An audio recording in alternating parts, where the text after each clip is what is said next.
correct. I also think it's just important to know that federal intel and law enforcement agencies are not allowed to form their own separate, unaccountable government and run affairs of state.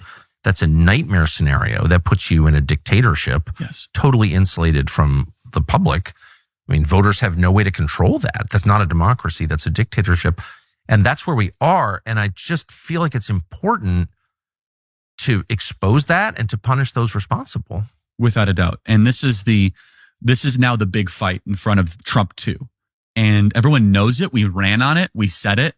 And I think we're now going to get massive action in that direction from hopefully Kash and Dan and Pam Bondi and Todd Blanche, the whole gang. They're focused on this. And I think they're looking for the right place to strike, which is who actually runs this government. Exactly. The first term, we were kind of under this very naive idea that the people run the government. That's what I thought. And then we were like, well, it's the lobbyists. And you're right. Right, yes, exactly. remember? It's the lobbyists. It's K Monsanto. Street. Right. It's right. K Street. It's like, yeah, okay.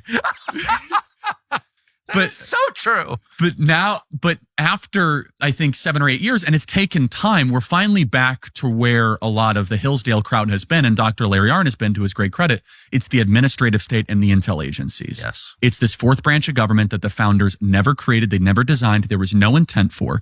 And that fourth branch of government is unaccountable, has unknown biographies of people that are running it, and they're there for unlimited amounts of time. There's no term limits. They're not elected, and they're unelected.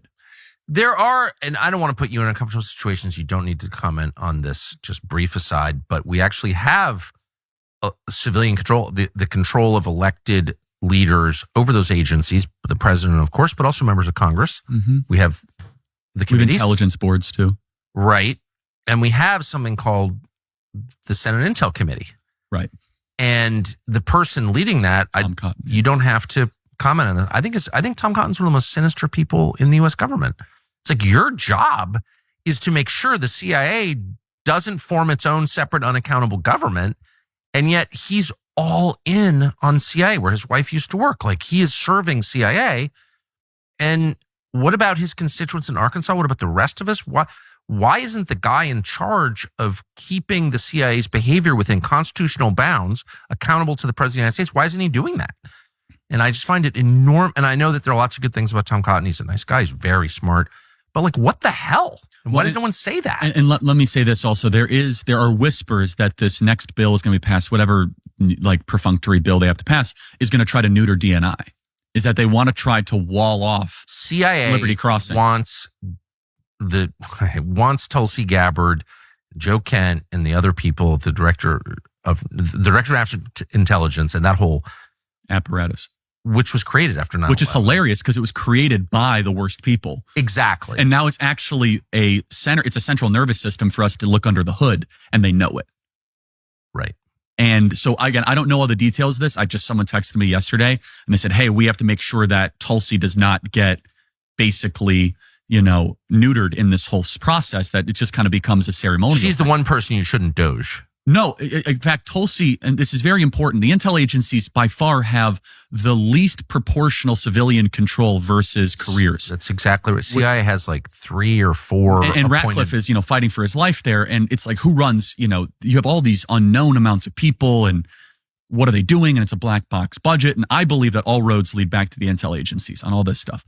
And so, but Tulsi is now getting under the hood. This revelation of Russiagate is massive. It's huge. I know. And God bless her for doing this. And I know the president cares about it personally, as he should, because how much of his life and his energy was just spent defending against a fabrication, not a fabrication of the Chinese Communist Party, by the way, not a fabrication of our adversaries, a fabrication of our own government. That's what makes this so sinister, is that our own government was turned against the duly elected president. So here we are now in the year of our Lord 2025. Who's running the United States government? Great question. And President Trump, he is now the hunter. He was the hunted back in the first term. I know what the grassroots want. I know what President Trump wants. We need perp walks. We need arrests. We need accountability. And if we do not smash the administrative state and the deep state in the coming 6 to 12 months, then we're not going to bring this entire intelligence apparatus to heel. We have to lance the boil because it's gone so out of control. And I can tell you, they are deeply fearful of this movement. They know that we are aware. They know that we are noticing things. that we're seeing patterns, that we know how powerful the intel agencies have become. And so that's why I think Russiagate really matters, is that it's a way to hold them accountable, to see how dark and honestly demonic their activities have become. Yes. And hopefully an opportunity to fulfill a mandate that President Trump ran on, and I still know believes to this day, which is to bring the deep state to hopefully smash it, or at the very least bring it back into balance. And the deep state is the intel agencies. Well, that's the shadow government, right? CIA. It's not the deep state. Look, it's not the education department. If I could chime in, so there's two types of deep state, right? There's the Department of Education deep state. They just slow things down. That's their only. They leak and they delay. Right. That's it. That's the deep state of the Department of Labor. So you're getting some sort of executive order we don't like. We're going to leak it to the Washington Post. We're not going to do what you tell us to. We're just going to delay and we're going to last. Okay, fine.